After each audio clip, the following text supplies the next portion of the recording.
Di tengah bisingnya pasar dan aroma empek-empek yang mengepul dari wajan, tak ada satupun yang menyangka bahwa seorang pria tua, lusuh, dan pendiam, menyimpan sejarah kelam sebagai mesin pembantai para kriminal. Namanya Hasan, tukang jualan keliling yang dulu dicibir karena hanya diam saat preman-preman mengobrak-abrik wilayah Antasari. Tapi semua berubah ketika dendam lama dan keberanian warga yang terkubur mulai menyala. Ini bukan kisah pahlawan bertopeng. Ini kisah tentang darah, pengkhianatan, dan bagaimana satu orang bisa membangkitkan keberanian satu kampung untuk melawan ketakutan yang mereka pelihara selama bertahun-tahun. Ketika tirani preman mencapai puncaknya, dan tak ada lagi yang bisa diandalkan, Hasan berdiri sendirian di garis depan. Tapi ia bukan manusia biasa, dan malam itu, Antasari tidak pernah sama lagi. Sore mulai turun di kompleks Antasari, warna langit mulai berganti jingga, dan suara azan maghrib menggema dari masjid kecil di ujung blok. Di tengah lorong sempit yang dipenuhi aroma bunga Kamboja dari pekarangan warga, seorang pria tua dengan pakaian lusuh mendorong gerobak sederhana yang berdecit setiap kali rodanya berputar. Ia adalah Pak Hasan, penjual empek-empek keliling yang sudah 5 tahun berkeliling kompleks itu tanpa pernah mengeluh. Senyumnya tulus, matanya lembut, dan sapanya selalu hangat meski tubuhnya sudah renta. Tak banyak yang tahu siapa dia sebenarnya, semua hanya mengenalnya sebagai si tukang empek-empek ramah.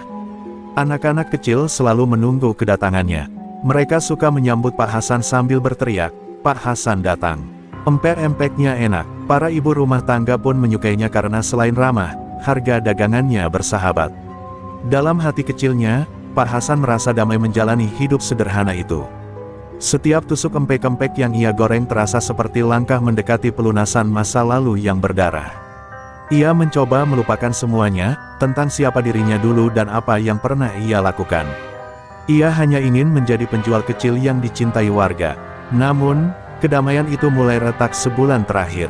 Wajah-wajah asing bermunculan di pojok kompleks, pria-pria berbadan kekar dengan tato mencolok dan tatapan tajam. Mereka nongkrong di pos ronda, main gaplek, dan mabuk-mabukan sambil merokok seenaknya. Awalnya hanya mengganggu, namun kemudian mulai menagih uang keamanan kepada setiap pedagang kecil. Bagi mereka, siapapun yang berjualan di kompleks harus setor, kalau tidak, akan diurus.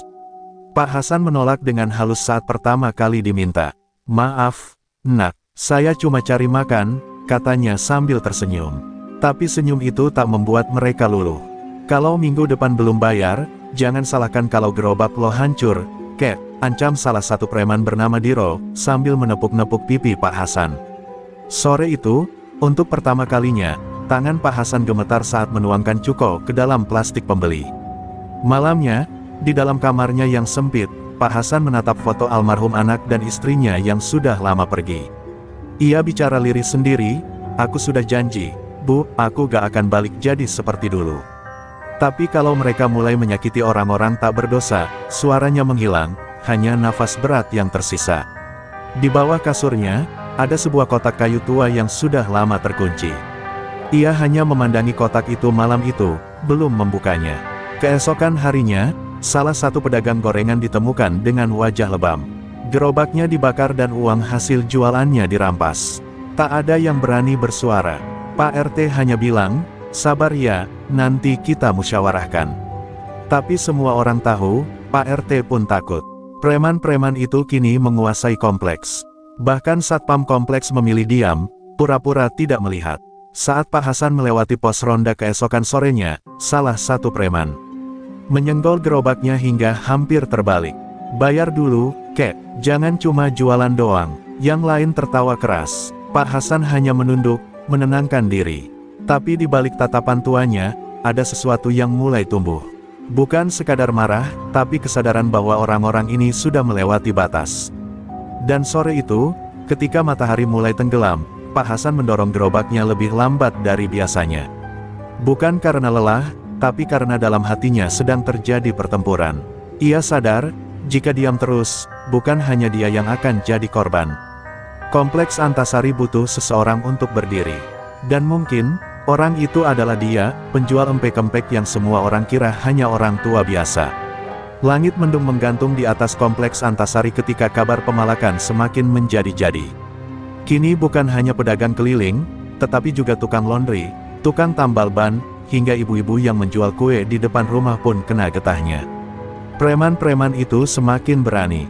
Mereka menamakan kelompok mereka, Jagabaya Komplek. Ironisnya, nama yang seolah memberi kesan bahwa mereka pelindung, padahal justru predator. Dengan alasan menjaga keamanan kompleks dari pencuri dan orang luar, mereka memungut iuran tanpa dasar, tanpa aturan. Siapa menolak, siap-siap dapat teror. Pak Hasan mulai merasakan tekanan itu semakin nyata. Diro dan kawan-kawan tak lagi sekadar menggertak. Satu sore, saat ia sedang melayani pelanggan, seorang preman datang sambil melemparkan bungkus rokok ke dalam gerobaknya. "Bayar sekarang, kek, 100.000 seminggu. Kalau gak, jangan harap bisa dagang minggu depan." Suaranya keras, sengaja agar warga lain mendengar, menciptakan atmosfer ketakutan. Wajah Pak Hasan menegang, tapi ia tetap tenang. "Saya cuma tukang dagang, nak. Kalau kamu butuh makan, sini saya kasih empek-empek. Tapi jangan paksa orang kecil buat bayar yang bukan-bukan." Tawa kasar pecah dari mulut Diro. "Wah, lo ngajarin gue ya? Jangan sok tua bijak di sini. Minggu depan lo gak bayar, lo lihat aja." Sambil berlalu, Diro menendang kaki gerobak Pak Hasan, membuatnya sedikit terguncang. Para ibu-ibu di sekitar hanya bisa menatap dengan wajah khawatir, tapi tak ada yang berani bicara. Mereka tahu, satu kata protes saja, bisa berujung kaca rumah dilempari, atau anak mereka dikeroyok saat pulang sekolah. Hari demi hari, teror terus menghantui. Warga mulai kehilangan harapan. Satpam kompleks justru terlihat dekat dengan para preman itu, seakan jadi bagian dari jaringan. Bahkan Pak RW pun menghindar saat ditanyai. Beberapa warga menduga ada aliran uang ke pihak-pihak tertentu, membuat para preman kebal hukum. Situasi ini memicu api lama di dalam dada Pak Hasan, api yang selama ini ia padamkan dengan doa, kesabaran, dan keteguhan untuk hidup damai. Malam itu, di balik suara jangkrik dan lampu redup kamarnya, Pak Hasan akhirnya menarik kotak kayu tua di bawah tempat tidurnya. Jemarinya yang keriput membuka kunci berkarat. Di dalamnya, tergeletak rompi hitam lusuh, pisau komando, dan lencana satuan yang warnanya sudah pudar, satuan elang senyap operasi dalam bayangan. Ia menarik napas panjang. Pisau itu digenggamnya lama. "Maafkan aku, Bu, aku harus melanggar janji. Tapi yang mereka lakukan ini, lebih kejam dari perang," bisiknya lirih. Keesokan harinya, Pak Hasan tetap berjualan seperti biasa. Senyumannya tetap mengembang, namun tatapan matanya berubah, tajam, menghitung, mencatat. Ia mulai mengamati satu persatu preman, siapa yang datang lebih dulu, siapa yang membawa senjata, siapa yang hanya ikut-ikutan. Ia bahkan mencatat waktu patroli satpam, posisi CCTV, hingga jalur kabur tercepat dari setiap sudut kompleks. Semua berjalan seperti rencana operasi. Beberapa warga mulai curiga melihat perubahan Pak Hasan. Ada yang berbisik, "Pak Hasan itu aneh, kok. Akhir-akhir ini jalan lebih pelan, tapi matanya kayak mata tentara." Namun mereka tak pernah membayangkan, di balik tubuh renta itu, tersembunyi seorang veteran operasi hitam yang dulu menjadi bayangan di medan perang, dan kini bersiap menjadi mimpi buruk bagi para preman yang mengaku jagoan. Dan pada sore keempat sejak ultimatum Diro, Pak Hasan menatap matahari yang tenggelam dari ujung gang. Ia tahu malam itu akan menjadi malam pertama dari banyak malam berdarah. "Kalau mereka ingin keamanan," gumamnya, "akan aku beri keamanan dalam bentuk kematian." Minggu sore itu, udara di kompleks Antasari terasa lebih panas dari biasanya. Langit mendung seperti menahan hujan yang tak kunjung turun, seolah ikut menahan amarah yang perlahan menggelegak. Pak Hasan seperti biasa mendorong gerobaknya menyusuri jalanan kompleks. Tapi kali ini ada yang berbeda, suaranya hening, senyumnya hilang, dan setiap langkah terasa berat. Ia tahu, hari ini adalah batas waktu ancaman Diro. Tapi ia tidak gentar, tidak lagi. Saat Pak Hasan sampai di pertigaan dekat pos ronda, 3 preman sudah menunggunya. Diro berdiri paling depan, mengenakan kaos oblong ketat dan celana sobek-sobek. Di sebelahnya ada Ujang dan Bule, 2 preman lain yang dikenal sering membawa pisau lipat. "Nah, lo datang juga, kek. Mana setoran 100.000-nya?" tanya Diro dengan nada mengejek, mengunyah permen karet sambil berkacak pinggang. Pak Hasan menggeleng pelan. "Maaf, saya gak bisa bayar. Saya hanya jualan untuk makan, bukan untuk biayai preman." Kalimat itu keluar tenang, tapi tegas. Jawaban itu membakar ego Diro. Dengan gerakan kasar, dia langsung membalik gerobak empek-empek Pak Hasan hingga terbalik ke tanah. Kuah cuko muncrat ke jalanan, empek-empek berhamburan, dan piring-piring plastik pecah berantakan. Warga yang melihat dari kejauhan hanya bisa terdiam, tidak berani mendekat. Istri Pak Hasan, Bu Sri, yang ikut membantu di belakang gerobak langsung menjerit dan mencoba memunguti sisa dagangan. Namun tangan Diro malah menamparkan wajahnya. "Diam, Bu, biar dia belajar cara hormat sama orang kuat," teriaknya. Pak Hasan yang melihat itu hanya terdiam. Tangan tuanya mengepal kuat, tapi ia tidak bergerak. Belum, saat itu bukan waktu yang tepat. Tapi di balik ketenangannya, ada badai yang tengah dibangun dengan sabar. "Lo pikir lo pahlawan, lo pikir lo bisa selamatin semua orang. Lo bukan siapa-siapa, kek," seru Ujang sambil meludahi empek-empek di tanah. Tawa mereka menggema di jalanan kompleks, seolah ingin mempermalukan Pak Hasan di hadapan semua orang. Tapi mereka tidak tahu, justru saat itulah garis batas telah dilampaui. Bukan hanya gerobaknya yang dirusak, tapi harga diri, kehormatan, dan masa damainya telah diinjak-injak. Malam itu, Pak Hasan duduk sendirian di dapur. Bu Sri menangis di kamar, wajahnya lebam. Pak Hasan hanya menatap lantai sambil menggenggam pisau komando yang kini tak lagi tersimpan di kotak. Ia telah diasah, diberi minyak, diuji ketajamannya pada sepotong bambu. "Mereka kira aku tua, berarti aku lemah, mereka salah besar," bisiknya pelan, dengan suara seperti batu menggesek baja. Dan ketika malam benar-benar larut, Pak Hasan mengenakan jaket hitam lamanya. Di balik jaket itu ada luka lama yang belum sembuh, tapi kini dijadikan bahan bakar. Ia keluar rumah tanpa suara. Langkahnya pelan tapi pasti. Di gerobaknya malam itu tak ada empek-empek. Hanya sebuah tas hitam kecil, berisi alat-alat yang dulu digunakan saat negara memanggilnya untuk membunuh dalam diam. Tapi kini, bukan negara yang ia bela. Malam ini, ia bertindak untuk dirinya sendiri, dan untuk semua yang sudah terlalu lama dibungkam oleh ketakutan. Hujan deras mengguyur kompleks Antasari malam itu, seakan langit pun tak sanggup membendung kemurkaan yang mulai meletup dari dalam jiwa seorang lelaki tua yang pernah menghilang dari sejarah. Di sudut kamar gelap, Pak Hasan berdiri diam di depan cermin retak. Bayangannya sendiri terlihat asing. Jaket hitam yang dulu hanya tergantung sebagai kenangan kini melekat kembali di tubuhnya. Pisau komando telah ia selipkan di punggung, tersembunyi namun siap mencabut nyawa. Di matanya, tak ada lagi kesan ramah atau kelelahan usia. Yang tersisa hanyalah tatapan dingin seorang algojo yang telah terlalu lama menahan dendam. Dalam pikirannya, kenangan lama kembali menyeruak seperti hantu yang tak pernah benar-benar mati. Dulu, di tengah operasi rahasia di perbatasan, Pak Hasan adalah nama samaran. Ia tak pernah tercatat sebagai pasukan resmi, namun jasanya membuat puluhan kamp pemberontak lenyap tanpa jejak. Ia ahli dalam pemburuan malam, dalam membuat musuh tak sempat menjerit sebelum tubuh mereka terkapar. Namun setelah satu operasi gagal dan ia dianggap tewas, ia memilih hidup damai, mengganti senjata dengan wajan, mengganti darah dengan cuko. Namun malam ini, masa lalu itu ia panggil kembali. Bukan untuk kejayaan, bukan untuk negara, tapi demi keadilan yang tak kunjung datang. Preman-preman itu telah menyentuh garis terlarang, menyakiti istrinya, menginjak-injak martabatnya, dan menebar ketakutan di tanah yang ia pilih untuk tempat istirahat terakhirnya. Maka ia putuskan, malam ini adalah malam pertama, malam pembuka untuk rangkaian pembalasan. Pak Hasan bergerak menyusuri lorong-lorong sempit di kompleks seperti bayangan. Hujan membantu menyamarkan langkahnya. Pos ronda tempat Diro dan kawan-kawan biasa berjaga kini sepi. Tapi ia tahu, ada satu tempat yang biasa mereka jadikan tempat pesta, gudang kosong di belakang toko kelontong. Ia pernah mendengar tawa-tawa mereka dari kejauhan, musik keras, dan dentingan botol. Malam ini, Pak Hasan tidak hanya membawa senjata, ia membawa ingatan-ingatan akan semua orang kecil yang tak berani melawan. Sampai di depan gudang itu, ia berhenti. Suara tawa terdengar dari dalam. 6 orang di dalam, 1 merokok di luar, bersandar di tembok. Pak Hasan mendekat pelan, lalu menghantam leher lelaki itu dengan sisi telapak tangan.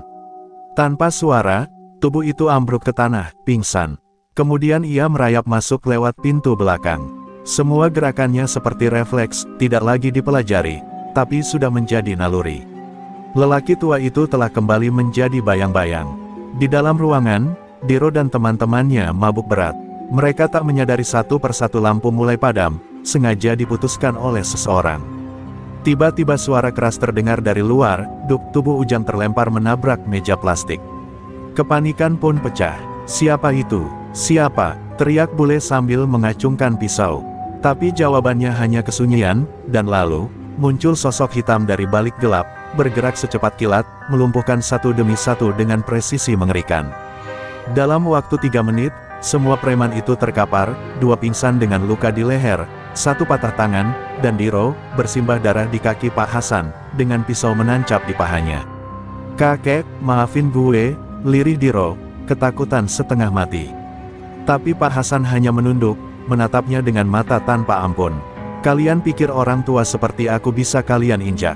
Malam ini kalian akan belajar, bahwa bahkan bayangan pun bisa membunuh."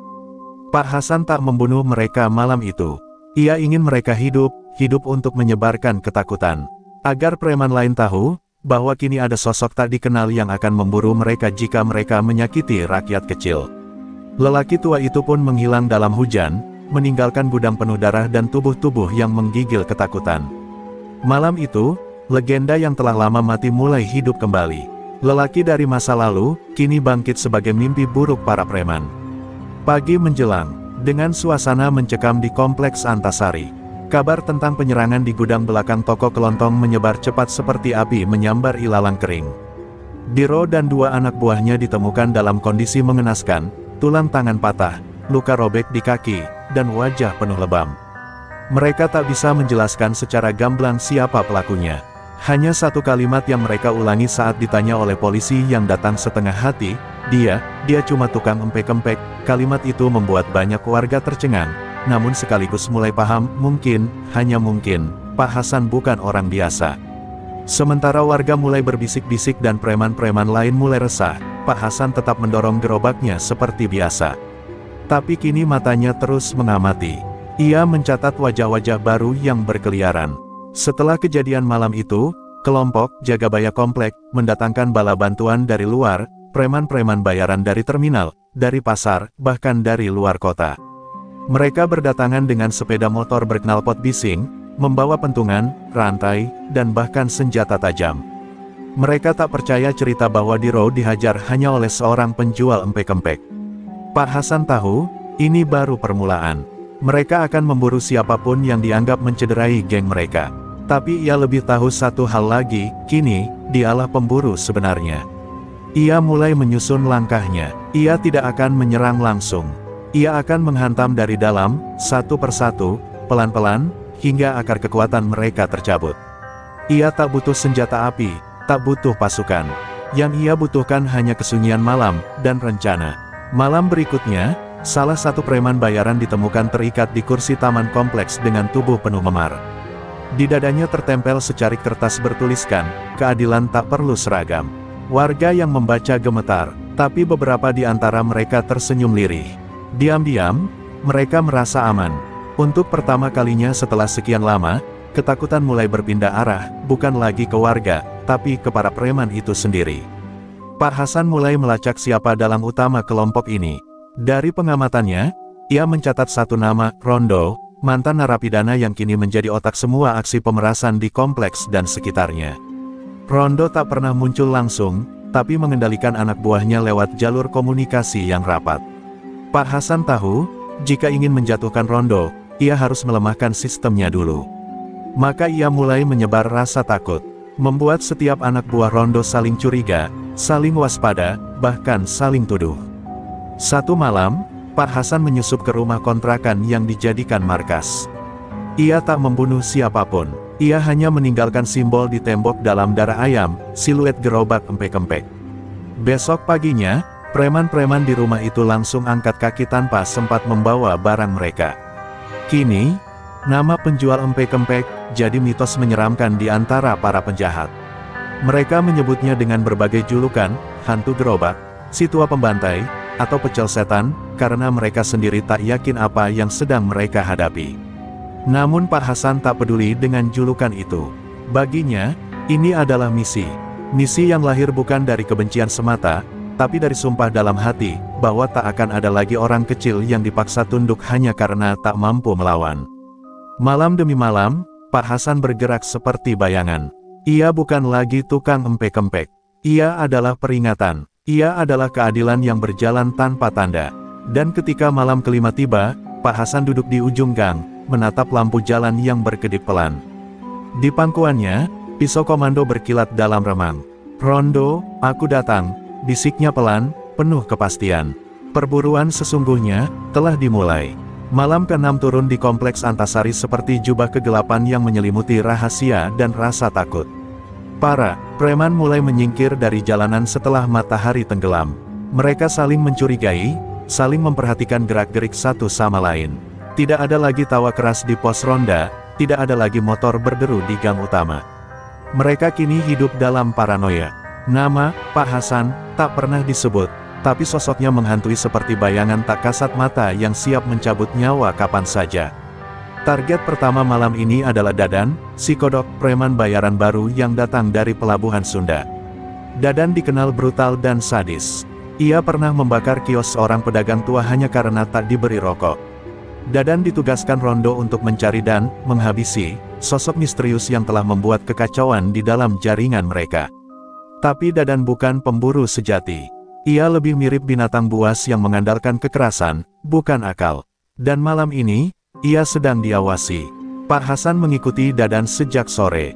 Ia melihat Dadan berkeliaran di pasar malam dekat kompleks, berpura-pura menjadi pembeli sambil menyelipkan belati di balik jaketnya. Namun gerakannya kasar, tidak disiplin. Pak Hasan mempelajari setiap langkahnya, memetakan jalur pelariannya, menghafal cara ia memegang senjata, bahkan memperkirakan kekuatan tangannya dari cara Dadan mencabut pisau tusuk sate di warung. Ia menunggu waktu yang tepat. Sekitar pukul 11 malam, Dadan berjalan menyusuri gang sempit yang mengarah ke tempat kontrakannya. Di gang itulah Pak Hasan menunggu. Dalam gelap yang tak bersuara, tiba-tiba Dadan dihantam dari belakang menggunakan pipa besi tepat di lututnya. Tubuh besar itu langsung rubuh dengan erangan tertahan. Sebelum sempat berteriak, mulutnya dibekap, dan pisau komando mendarat di bahu kirinya, menciptakan luka dalam yang membuat darah muncrat. Dadan menggelepar di tanah, matanya membelalak tak percaya.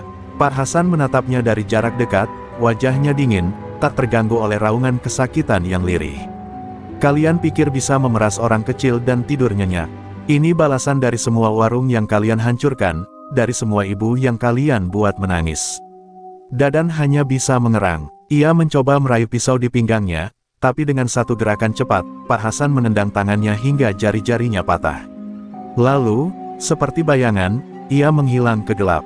Keesokan harinya, warga dikejutkan oleh suara teriakan dari anak-anak yang menemukan Dadan terikat di tiang listrik dekat taman, hanya mengenakan celana dalam, dengan tubuh penuh luka, dan pesan yang ditulis dengan darah ayam di dinding tembok, "Preman pertama tumbang." Yang lain menyusul. Polisi datang, tapi tak bisa mengorek apapun dari Dadan yang trauma. Ia hanya menangis, dan terus menyebut satu kalimat, matanya kayak binatang buas. Rondo murka saat mendengar kabar itu. Ia mengumpulkan semua anak buahnya dan bersumpah akan membalas. Tapi mereka tak sadar bahwa ketakutan sudah tumbuh di hati mereka. Mereka mulai berdebat, menyalahkan satu sama lain, dan sebagian mulai berpikir untuk kabur dari kompleks. Tapi Rondo bersikeras, "Kita harus tangkap dia, siapapun dia." Namun di saat mereka sibuk mencari sosok misterius itu, mereka tidak tahu, sang pemburu sedang merencanakan langkah berikutnya. Dan di salah satu sudut kompleks, Pak Hasan kembali menggoreng empek-empek. Wajahnya tampak biasa, senyum itu kembali muncul. Tapi di bawah gerobaknya, tersembunyi sebuah kotak hitam kecil berisi alat pelacak dan racikan obat tidur, untuk target berikutnya. Sejak insiden Dadan yang ditemukan terikat dan babak belur, malam di kompleks Antasari tak lagi sama. Pos ronda yang dulu jadi pusat nongkrong preman kini sepi. Tawa mereka lenyap, digantikan bisik-bisik ketakutan dan langkah tergesa setiap malam menjelang. Warga mulai berani menatap langit, berjalan lebih tenang, meski belum tahu pasti siapa pelindung mereka. Di sisi lain, para preman mulai merasa diburu. Tak ada yang tahu kapan atau di mana serangan berikutnya terjadi. Mereka mulai melihat bayangan sebagai ancaman, suara kecil sebagai sinyal bahaya. Rondo makin frustasi. 3 orang anak buahnya hilang kabar, satu dirawat di rumah sakit dengan trauma mental, dan sisanya mulai menghindar jika dipanggil. Ia mulai mencium ketakutan yang menyebar seperti racun di tubuh organisasinya. Ia marah, tapi juga gelisah. Bagaimana bisa hanya satu orang, jika benar hanya satu, mampu melumpuhkan preman-preman tangguh yang biasa hidup di dunia keras? Rondo tak percaya. Ia yakin ada kelompok rahasia yang bekerja diam-diam. Ia bahkan mulai menuduh beberapa anggotanya sebagai pengkhianat. Sementara itu, Pak Hasan tetap bermain di balik bayangan. Ia sudah memilih target berikutnya, Bule, preman yang dikenal kejam terhadap anak-anak pedagang. Dulu, Bule pernah menendang gerobak anak penjual kopi hanya karena tak diberi gratisan. Ia juga pernah memukul seorang anak kecil karena menganggapnya mata-mata warga. Sosok seperti ini tak boleh dibiarkan bernapas terlalu lama, dan malam ini adalah malam pembalasan. Tapi Pak Hasan tak lagi ingin sekadar melumpuhkan, ia ingin memberi pesan yang lebih keras. Bule biasa tidur di pos ronda, mengandalkan puluhan botol miras dan musik keras untuk mengusir rasa takutnya. Namun malam itu, saat Bule mulai tertidur, ia tak menyadari bahwa seseorang telah mengoleskan ramuan dari campuran minyak sereh dan kloroform di pintu kayu, membuat aroma samar yang menghilangkan kesadaran. Dalam 10 menit, Bule tak sadarkan diri. Saat ia membuka mata, tubuhnya sudah terikat di kursi, mulut disumpal, dan di depannya berdiri sosok lelaki tua berjubah hitam dengan topi caping. "Apa rasanya sekarang, ketika kamu yang tak berdaya?" bisik Pak Hasan di telinganya. Bule menggelepar, matanya liar. Tapi tak ada ampun malam itu. Pak Hasan memperlihatkan foto anak-anak yang pernah jadi korban Bule. Lalu dengan cepat, ia memotong sebagian jari Bule, cukup untuk melumpuhkan, tidak membunuh. Kemudian ia meninggalkannya terikat di tengah lapangan futsal, dengan pesan, preman yang menyakiti anak-anak, akan kehilangan tangannya. Keesokan paginya, seluruh kompleks gempar. Bule ditemukan pingsan, tubuhnya bersimbah darah, dan jari tengahnya hilang. Polisi datang, tapi lagi-lagi tak bisa berbuat banyak. Bule tak berani menyebutkan pelaku. Ia hanya menjerit sepanjang pemeriksaan. Warga mulai berani membuka suara, sebagian mulai membuat laporan pemerasan yang dulu mereka takut laporkan. Namun Rondo tak tinggal diam. Ia mengumpulkan sisa anak buahnya yang tersisa dan mulai merancang balas dendam. Ia bahkan menyewa orang dari luar kota, pembunuh bayaran. Tapi Pak Hasan sudah tahu langkah mereka. Ia selalu selangkah lebih maju.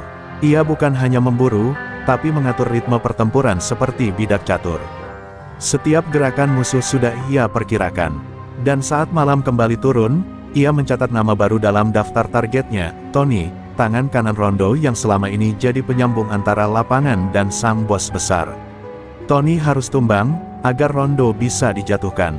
Sambil membersihkan pisau komandonya dari darah Bule, Pak Hasan duduk di ujung gang seperti biasa. Gerobaknya tetap setia di sampingnya. Anak-anak lewat dan menyapanya dengan tawa. Tapi malam itu, dalam benaknya, satu kalimat terus bergema. Teror ini belum selesai, sampai kepala ular itu sendiri jatuh. Malam itu terasa berbeda, angin berhembus lebih dingin, dan bulan yang biasa menerangi gang-gang kompleks Antasari tertutup awan pekat. Di sebuah warung kopi sederhana dekat lapangan voli, Tony duduk santai sambil tertawa bersama dua preman dari luar kota yang baru saja didatangkan Rondo. Ketiganya membicarakan rencana untuk menjebak hantu yang telah membuat organisasi preman mereka ketakutan setengah mati.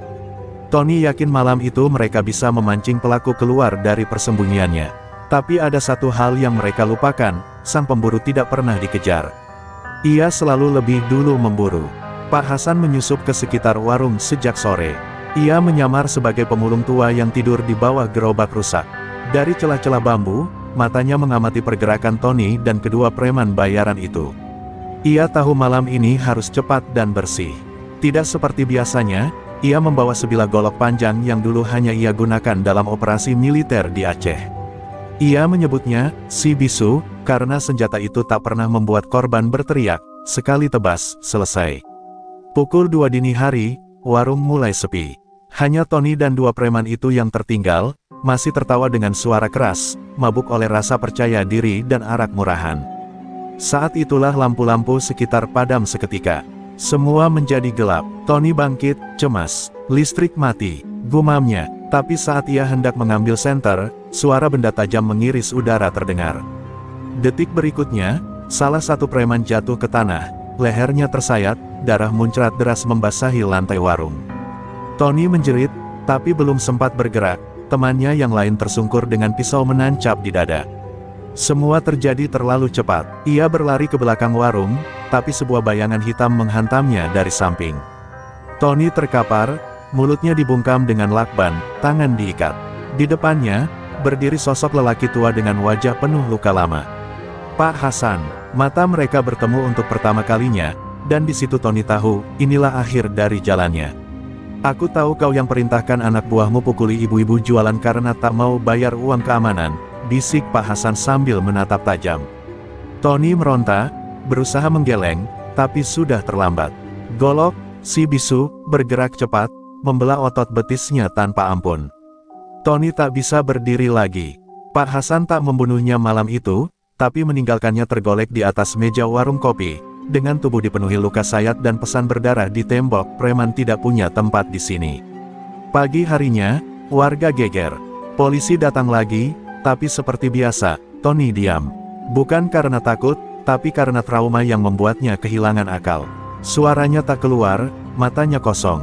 Warga mulai berani berkata lantang, ada pahlawan di antara kita. Beberapa mulai curiga pada penjual empek-empek yang tak pernah ikut bergosip, tapi belum ada yang berani memastikan. Pak Hasan kembali mendorong gerobaknya, menjajakan dagangan, seolah dunia tak berubah.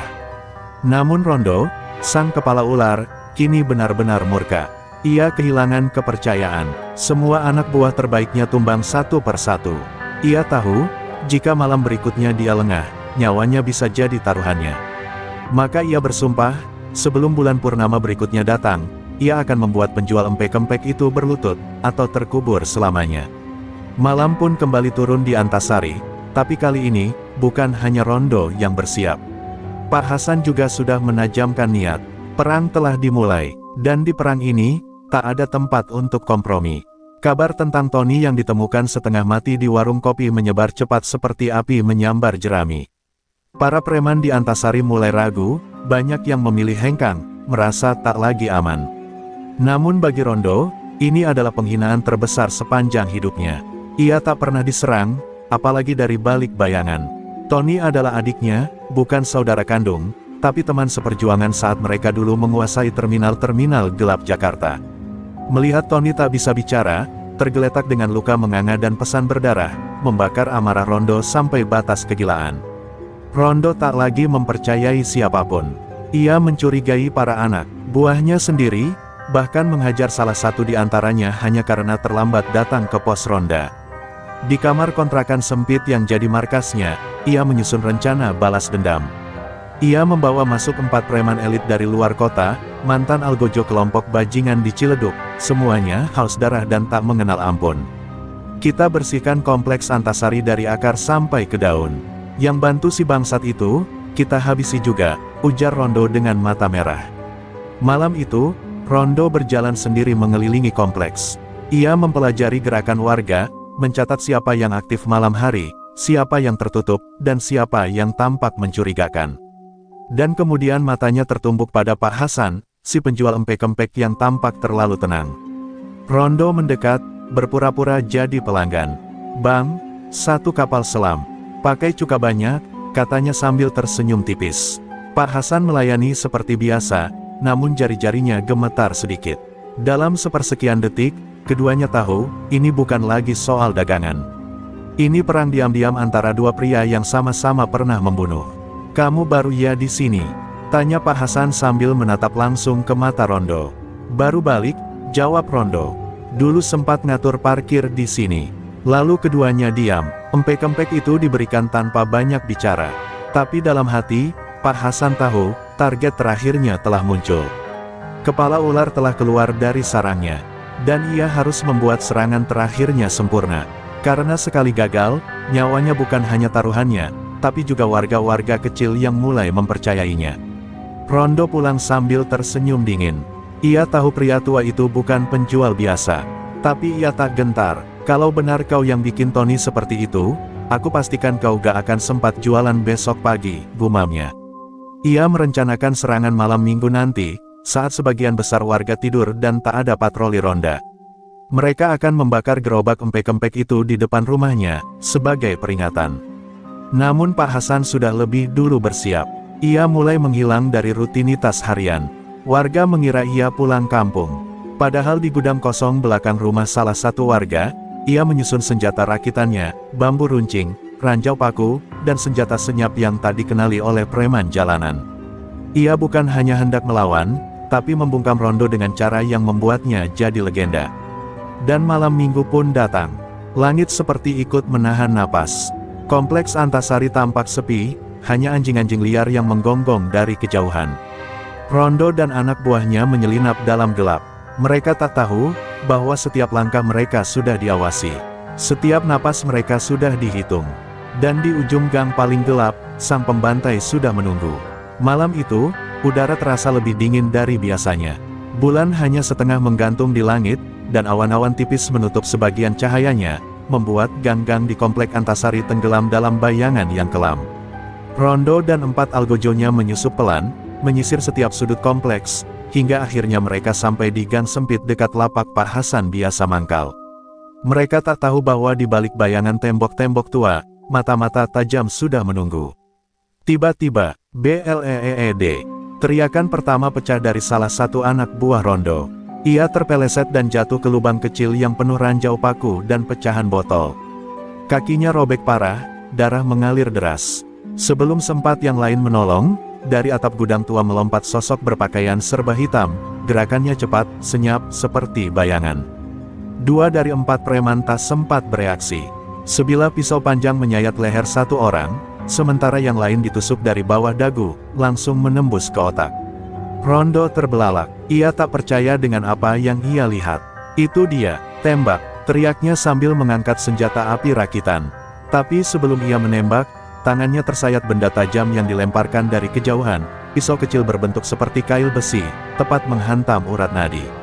Rondo jatuh terduduk sambil memegangi tangannya yang berlumuran darah. Tinggal satu anak buahnya yang masih berdiri, gemetar, dan akhirnya kabur membabi buta. Pak Hasan muncul perlahan dari balik tembok, wajahnya tertutup kain hitam, hanya matanya yang terlihat tenang, dingin, dan mematikan. Ia mendekat pada Rondo yang kini berusaha merangkak mundur, matanya merah karena marah dan takut. "Siapa kamu sebenarnya?" desis Rondo. Pak Hasan hanya berdiri di depannya, mengangkat potongan plat logam bergambar lambang kesatuan militer khusus. "Aku ini, yang kau pala di masa lalu. Yang kalian buat kehilangan anak dan istri karena ulah kalian." Suaranya berat, penuh dendam. Rondo memuntahkan darah dari mulutnya, masih mencoba melawan dengan pisau kecil yang ia sembunyikan di ikat pinggang. Tapi gerakan itu sudah terbaca. Dalam satu gerakan cepat, Pak Hasan menghentakkan lutut ke wajah Rondo, membuatnya terhuyung. Lalu, dengan satu tusukan ke perut, ia mengakhiri nyawa kepala preman itu, tanpa teriakan, tanpa keributan. Hanya suara nafas terakhir yang terdengar dalam keheningan malam. Pak Hasan memanggul tubuh Rondo dan membuangnya ke tong sampah besar di ujung gang, menumpuknya di atas 2 mayat anak buahnya yang lain. Ia menyalakan api dan membakar semuanya, menyisakan abu dan bau besi terbakar. Ia lalu berjalan pergi perlahan, meninggalkan jejak darah yang hilang bersama embun dini hari. Tak ada yang melihatnya, tak ada yang tahu pasti siapa pembantai itu. Hanya ada kabar burung, tentang preman-preman yang hilang satu persatu. Keesokan paginya, warga komplek gempar. Polisi datang, tapi hanya menemukan sisa pembakaran dan bau kematian yang menggantung di udara. Tidak ada saksi, tidak ada bukti, hanya satu benda yang ditemukan tertancap di dinding dekat lokasi pembantaian, sebuah tusuk empek-empek berlumur darah, menancap dalam, seolah menjadi tanda bahwa keadilan rakyat kecil telah ditegakkan, dengan tangan seorang penjajah keliling yang tak lagi bisa ditindas. Pagi itu suasana komplek Antasari masih mencekam. Meski polisi sudah datang dan membersihkan lokasi kejadian, aroma hangus dan anyir darah masih terasa menyengat. Warga berbisik-bisik, sebagian ketakutan, sebagian lainnya lega. Beberapa pedagang kecil yang selama ini diam dalam ketakutan kini mulai berani membuka lapak mereka lebih pagi.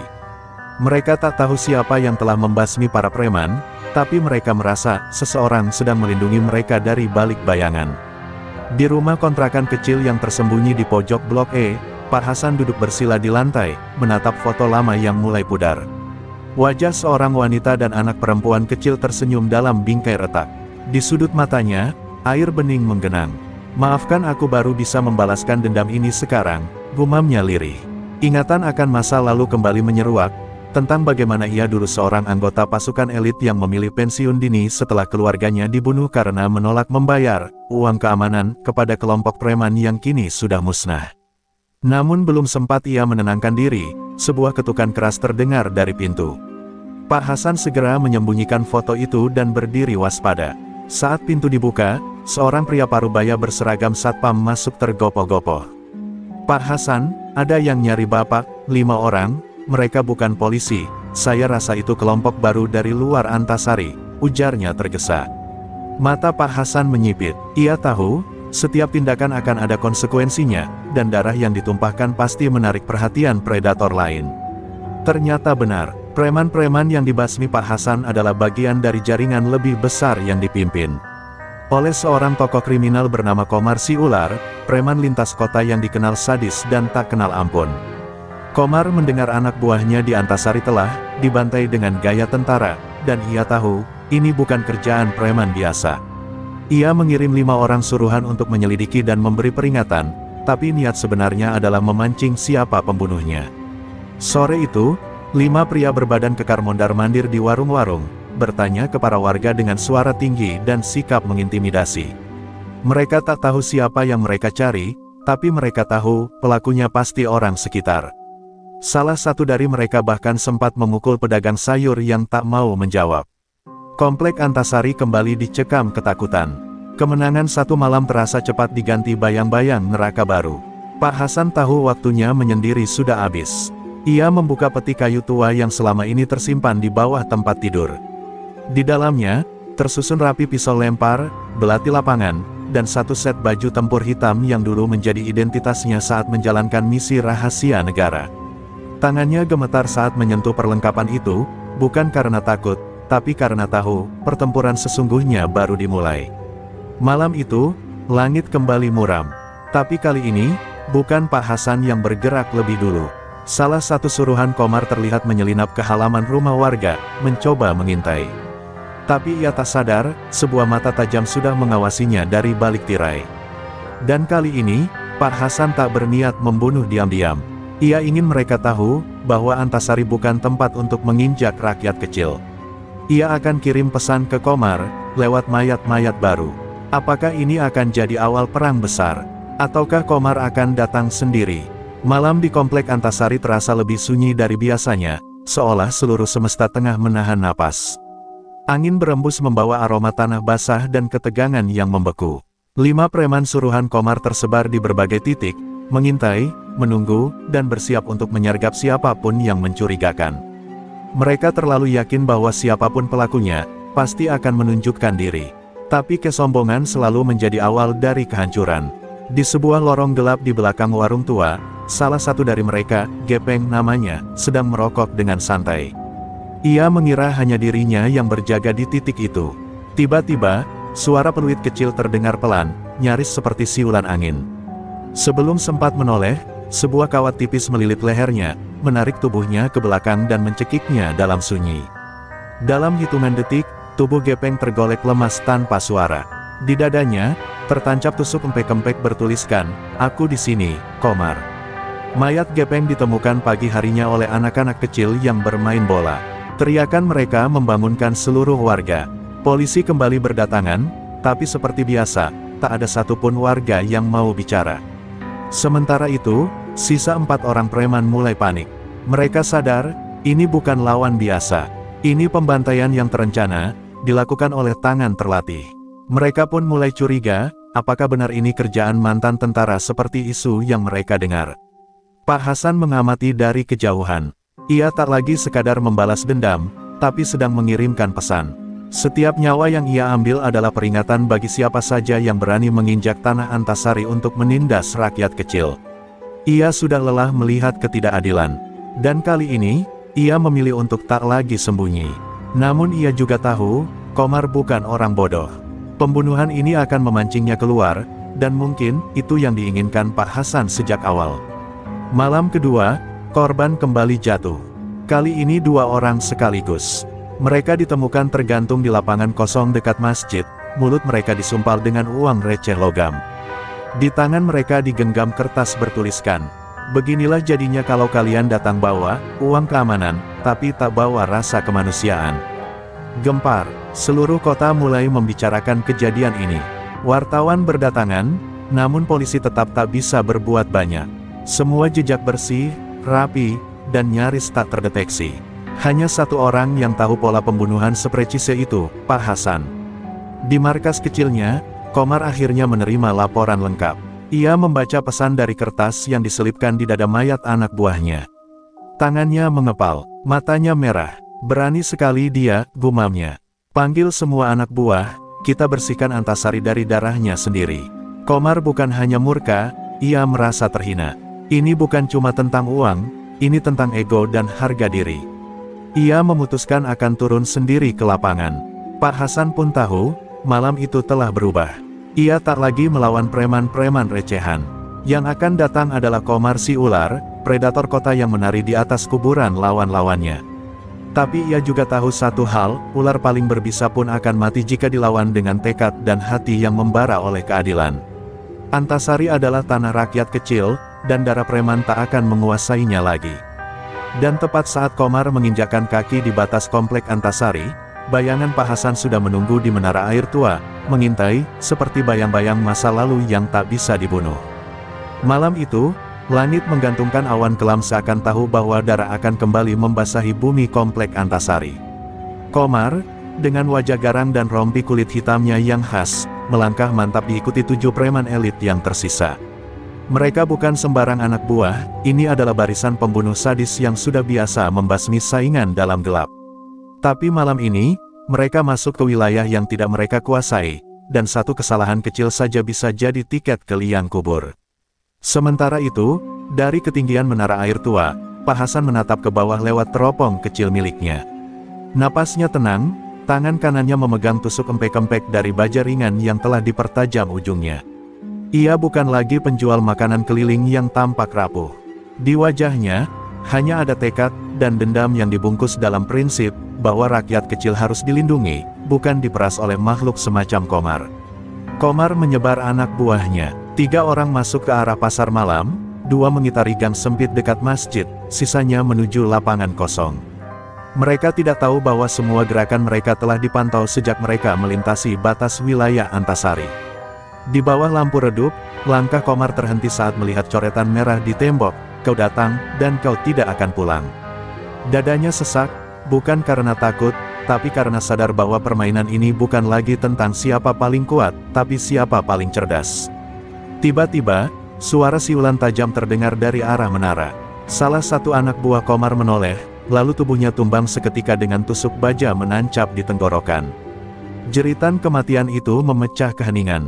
Komar langsung memerintahkan semua anak buahnya menyebar dan naik ke arah menara air. "Seret bangkainya ke bawah. Aku mau kepala penjual empek-empek itu di kakiku malam ini juga," teriak Komar garang. Pak Hasan tahu waktu sudah mepet. Ia turun 1 tingkat dari menara dengan cepat, menghindari posisi yang telah diketahui. Ia bergerak seperti bayangan, menyelinap dari balik tembok ke tembok, mengincar satu persatu musuh yang naik. 1 tusukan ke belakang kepala, 1 sabetan ke leher, 1 dorongan dari ketinggian. Dalam 5 menit, 3 nyawa lenyap tanpa suara. Tubuh-tubuh mereka bergelimpangan di tangga beton dengan mata terbuka penuh ketakutan. Komar, yang mulai merasakan bahwa pasukannya digerogoti satu persatu, akhirnya naik sendiri dengan parang besar di tangan. Ia bukan hanya marah, ia haus darah. Di lantai atas menara, ia mendapati jejak darah dan tubuh anak buahnya. Saat ia mengangkat kepalanya, Pak Hasan sudah berdiri di depannya, hanya berjarak 2 meter. 2 mata saling tatap, 2 masa lalu saling bertubrukan. Dan dalam sekejap, pertempuran pun pecah, sunyi tapi mematikan. Parang dan tusuk baja saling berbenturan. Komar mengayun liar, Pak Hasan menghindar dengan lincah. Tapi usia mereka tak jauh berbeda, dan tenaga mereka pun mulai menyusut seiring menit berjalan. Tapi semangat membedakan mereka, Pak Hasan bertarung demi nasib rakyat kecil, Komar bertarung demi egonya yang kotor. Dan dalam satu momen lengah, Pak Hasan menyelinap ke samping dan menghujam tusuk baja ke perut Komar. Komar jatuh berlutut, darah mengalir deras, matanya menatap tak percaya. "Antasari, bukan milikmu," bisik Pak Hasan. Komar roboh dengan napas terakhir yang getir. Di bawah menara, warga mulai berdatangan setelah mendengar suara gaduh. Mereka menyaksikan Pak Hasan turun perlahan, berdarah tapi tegak, membawa tusuk bajanya yang masih meneteskan darah. Malam itu, rakyat Antasari tahu, mereka tak lagi sendirian. Mereka punya penjaga. Pagi menjelang dengan kabut yang masih menggantung di antara gang-gang sempit komplek Antasari. Aroma anyir darah semalam belum benar-benar menghilang, dan warga berkumpul di lapangan kosong, tempat 5 mayat anak buah Komar terbujur kaku, ditutupi karung goni.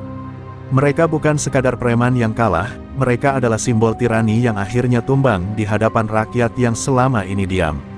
Di sisi menara, tubuh Komar sudah membeku, wajahnya menyiratkan keterkejutan yang abadi. Dunia bawah tanah gemetar. Komar, raja kecil dari pasar Batanghari, telah berakhir.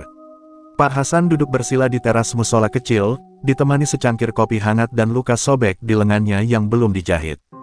Ia tak bicara banyak, warga silih berganti menghampirinya, membawa makanan, kain perban, dan sekadar ucapan terima kasih dengan mata berkaca-kaca. Seorang ibu tua bahkan memeluknya sambil menangis, anak lelakinya dulu dipukul sampai cacat oleh anak buah Komar karena menolak bayar uang keamanan. Hari itu, keadilan terasa lebih nyata daripada hukum yang selama ini hanya jadi angin lalu. Namun, kemenangan ini tak membuat Pak Hasan bersorak. Ia tahu, dunia gelap tidak akan tinggal diam. Kematian Komar akan menciptakan kekosongan kekuasaan, dan dalam kekosongan itu, para binatang buas lainnya akan berebut tahta. Apalagi, tersisa 2 preman senior yang tidak hadir saat duel semalam, Ucok Tanduk dan Bremos Duri, 2 eksekutor paling ditakuti dari jaringan Komar. Mereka pasti sudah mendengar kabar kematian bos mereka, dan mereka tak akan datang dengan negosiasi. Mereka akan datang dengan peluru dan parang. Di tempat lain, di sebuah gudang tua dekat pelabuhan, Ucok Tanduk menghempaskan kursi dengan marah. "Hasan, penjual empek-empek itu, dia bunuh Komar." Suaranya menggelegar, matanya merah, dan tangannya meremas botol hingga pecah. Bremos Duri, dengan tatapan dingin, mengangguk pelan. "Aku sudah bilang, orang tua itu bukan orang biasa. Dulu dia pernah hilang selama 12 tahun. Ada rumor dia mantan pemburu bayaran dari Sumatera Utara, tapi gak ada yang berani pastikan." Keduanya akhirnya sepakat, malam ini, mereka akan ke Antasari. Bukan untuk bicara, tapi untuk menghabisi. Sore menjelang dengan langit memerah. Pak Hasan berdiri di depan rumah kecilnya yang baru direnovasi warga, memandang ke arah utara. Ia tahu pertempuran belum selesai. Ia menyiapkan 3 tusuk empek-empek berisi paku tajam dan merendamnya dalam minyak kelapa selama 1 jam, ilmu lama yang dulu ia pelajari saat masih aktif di medan operasi rahasia. Ia juga menyembunyikan 3 alat lempar buatan sendiri di balik pot bunga. Semua sudah disiapkan. Antasari tidak boleh jatuh ke tangan iblis. Lagi, tiba-tiba, suara motor berderu dari ujung jalan. 2 motor meluncur cepat, dan di atasnya duduk 2 bayangan hitam dengan senjata terhunus. Warga mulai berlari, ketakutan kembali menyelimuti Antasari. Tapi Pak Hasan tidak bergerak. Ia berdiri di tengah jalan, menghadang dengan tangan kosong. Saat motor mendekat, ia mengayun 1 tusuk baja ke ban depan motor pertama. Motor terguling, pengendaranya terpelanting dan langsung dihantam paving block. Yang kedua menembakkan pistol ke arah Hasan, tapi dengan refleks luar biasa, Pak Hasan berkelit ke samping dan melempar alat lempar ke arah mata lawan, tepat sasaran. Bremos Duri tersungkur, menggeliat kesakitan. Tapi Ucok Tanduk masih bangkit, berdiri dengan dada penuh dendam. "Kau pikir bisa bunuh kami semua, Hasan?" teriaknya. Pak Hasan mendekat pelan, tatapannya kosong tapi mematikan. "Aku tidak pikir, aku tahu." Dengan 1 gerakan cepat, ia menghantamkan siku ke rahang Ucok, diikuti tusukan pendek ke perut. Ucok roboh dengan darah mengalir dari mulutnya. Malam itu, tanah Antasari kembali memakan 2 preman. Dan ketika warga mulai berani keluar, mereka menemukan Hasan masih berdiri, tubuhnya penuh darah, tapi mata dan sikapnya tetap tenang. Ia bukan hanya pahlawan, ia adalah batas antara harapan dan kehancuran. Dan hari itu, mereka semua tahu, selama Pak Hasan masih berdiri, tak ada lagi yang berani mempermainkan hidup mereka. Langit malam kembali kelam, tapi bukan karena awan atau hujan. Antasari dibungkus oleh ketegangan dan keheningan yang terasa seperti ujung pedang. Setelah ucok tanduk dan bremos duri tumbang di tangan Pak Hasan, kabar tersebar lebih cepat daripada api di ladang kering. Tapi kali ini bukan kabar kemenangan, melainkan peringatan. Sisa-sisa jaringan preman Komar yang masih hidup berkumpul di luar Antasari, menyusun satu serangan terakhir.